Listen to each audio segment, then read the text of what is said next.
such a decision? Will it be before the European Court of Justice? For that, it should be studied. Okay, so never mind. I prefer not to go too deep into it because I don't have the clear information about it. It's okay. We can talk about this next time. Yeah. Thank you. And do you believe that you have a unified Chinese policy? And who has the biggest say on China policy inside the Union? I will not say there is one country. No. Of course, the biggest countries in terms of economy and so have an important voice, I would say, like Germany, France, for the moment UK, Italy. Legally speaking, everyone has an equal right to vote.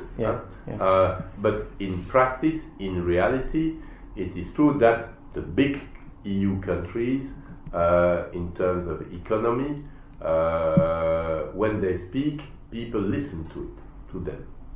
So that is the reality, I would say.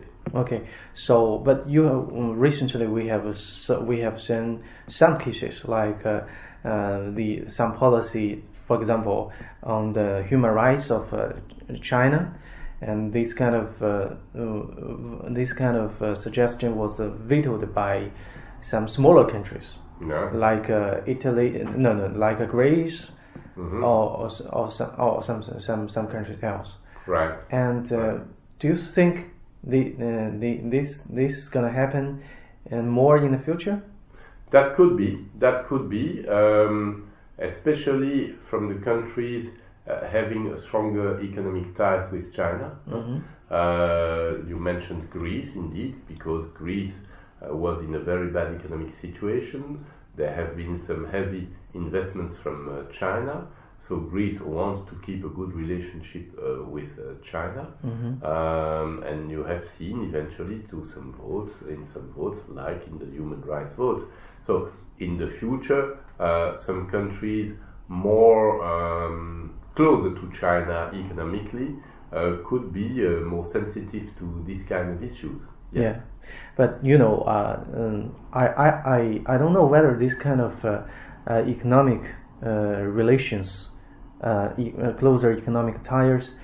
I thought it's for the European media. This like a double blade sword. How do you say? What do you think about this? What do you mean by double blade sword? Sword, like for one thing, this kind of closer ties can bring more investment, which they need, the country they need. But on the other side, some other members inside the union, they will say you will be blackmailed, or just you will be debt that you cannot afford. Yeah, well, that is a debate. That is a debate. It's a debate you find in Europe. You find also in Africa, because in Africa, on one hand, China did big investments in Africa, especially infrastructure works and so. But some criticisms say that because of these big investments, African countries are very much indebted to China, and for some are incapable to reimburse China for what has been lent to them, and that brings some political discussions in these countries. Same at EU level.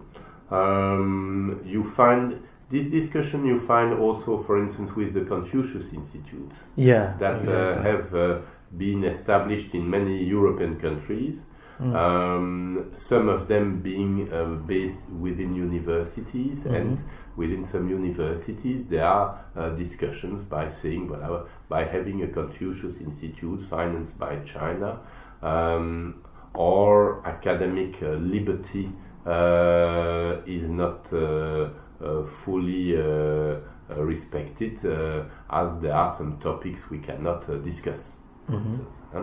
So it is a debate. It is a debate.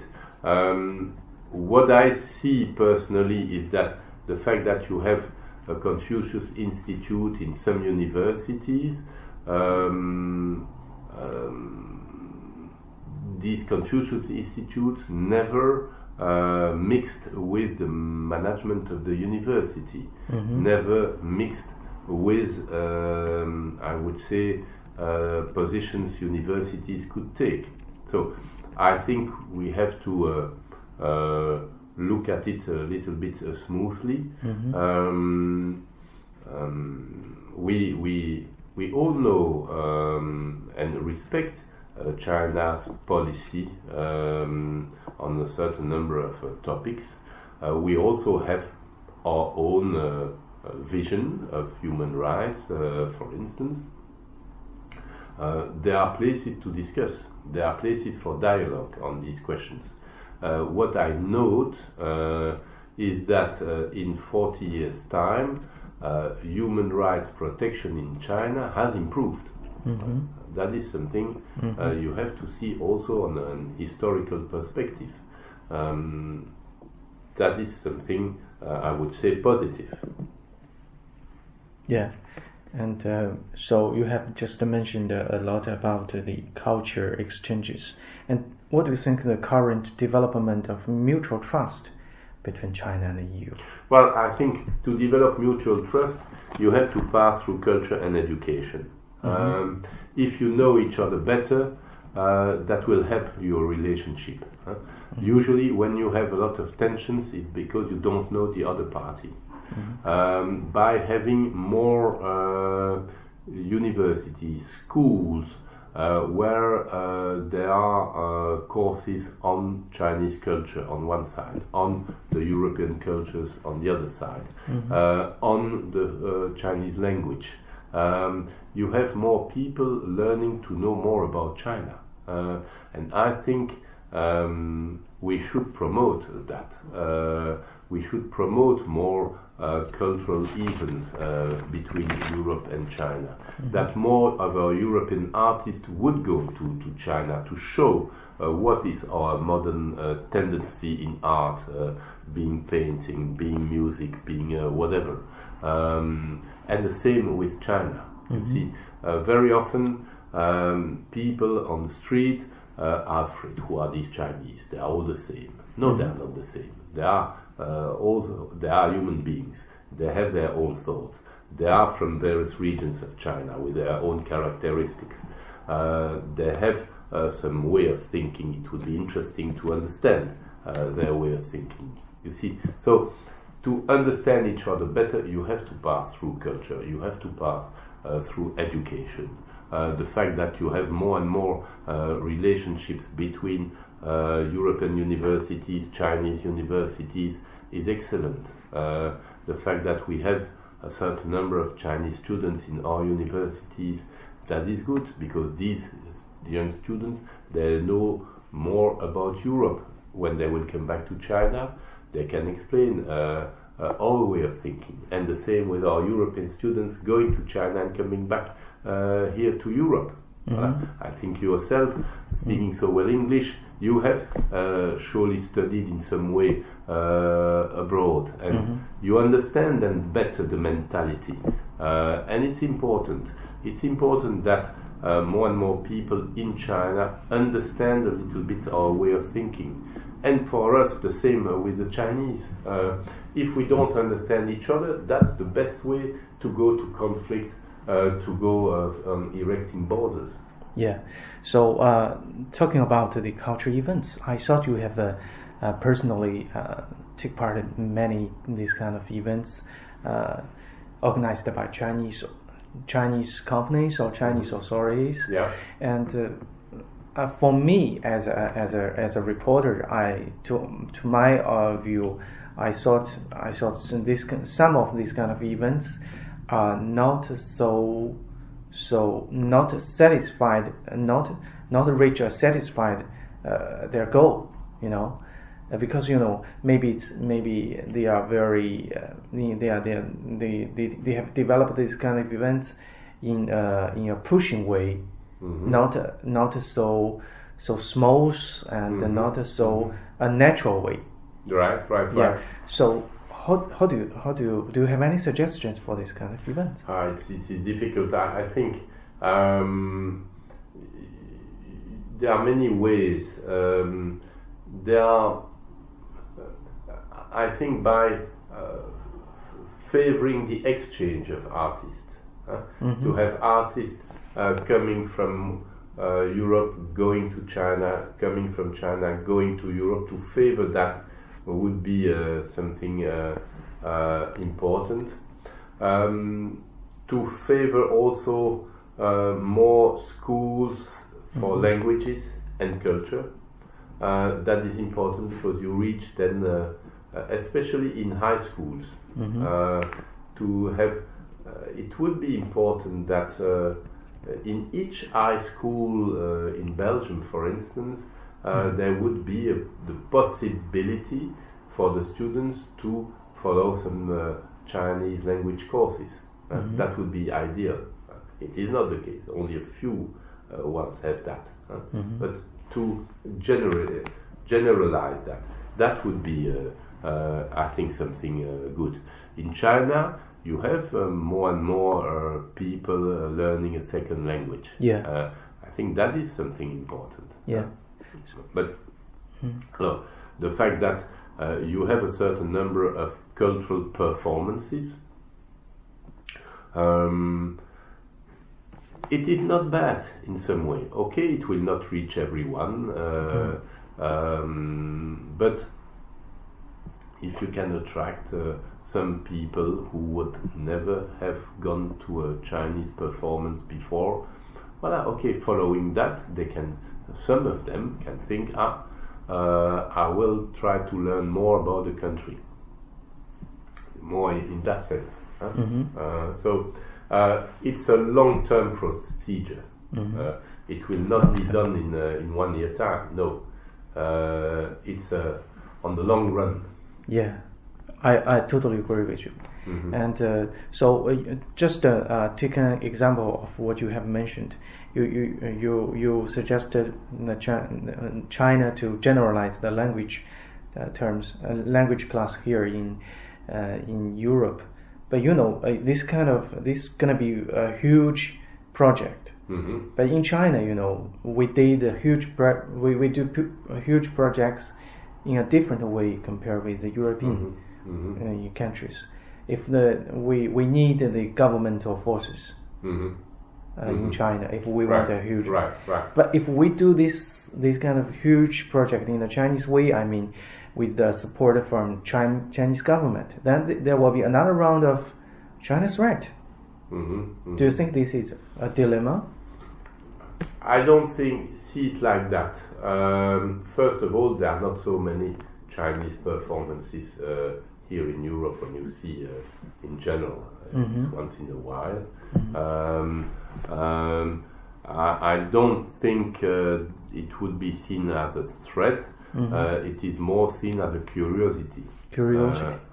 When there is a big concert organized here with the help of the authorities, okay, a certain number of people are coming to see it. They don't feel a Chinese threat. But this being said, I think more small-scale projects can be important because they can reach more people in their own communities. That is maybe the challenge. Okay. Thank you. And I got the last two questions for you. Thank you for your time. What do you think about the role of the United States in the development of China-EU relationships, especially President Trump's American First policy? Right. Well, I think following the trade difficulties between China and US, there are maybe also, let's say it like that, some opportunities, more opportunities for European companies on the Chinese market. But we see also that following the trade difficulties, US-China, it can have an influence on us also, a negative influence, in the sense that the United States will make also some pressure on Europe to have a restrained policy with China. So that is why I think such a trade conflict is not a good thing for no one. Mm-hmm. And the American First policy? And the American First policy, we are also the victim of it. Because you have seen United States have been also very critical towards Europe. So that is why I think our strong relationship with the US in the future could be less strong. Definitely. The big challenge for Europe, I think, is also a military challenge, because we don't have a unified Europe on the military side. Yeah. That is maybe the big weakness of Europe. If we had a European army, we would be much stronger. And now we are very much depending on the US, especially for our countries, EU countries, which are bordering Russia. Yeah. So are you are a supporter of Emmanuel Macron? Definitely. I think the Macron policy is something very important for Europe. The problem for the moment is that Mr. Macron is politically very weak in France, following all the problems they are facing in France, and that is not a good thing for Europe. So how do you think the Yellow Vest protest? Well, I think the Yellow Vest protest is something that started from a frustration. We see the middle class in France, like in a certain number of European countries, diminishing. And people used to have, before, they were thinking, my situation is better than it was in the past, and in the future will be not even better. And now the problem is that people feel that their situation is going worse. And that is a big problem. Hope is going away, you see. So that brings to this kind of desperate movements, I would say. Yeah. And then you have a certain number of political parties playing on that. Yeah. But the problem of the Yellow Vest is that they do not come with a special program. They are not unified like in a trade union, like in a political party. That makes it very difficult to handle as a movement. Yeah. What do you see something in common of the Yellow Vest in France and here in Brussels? Yes. I would say I think the feeling among these people is a little bit the same. It's the lower middle class having the feeling they become poorer, they have more difficulties, more economic difficulties, and I would say the future is not very bright. The future is not very bright. We just hope, my hope is that situation will cool down, allowing the French government to go back on tracks. But there are a certain number of measures that are not popular to be taken, and for the moment the government cannot take them. That is why Mr. Macron has announced a certain number of measures, like the minimum salary to be raised up and so on. And I fully understand these people wanting to have this race, but this has a cost. We have to see if the country can cover that without a big restructuring, and it is not easy. Another phenomenon, I think, is the phenomenon of the social networks. With the social networks, people expect immediate reactions. There is no place for thinking. And that is also makes much more difficult for a country to be run. You mean Twitter or Facebook? Yes, okay. yes. And people express immediately their frustrations and this. And okay, we can understand, but that doesn't make a policy.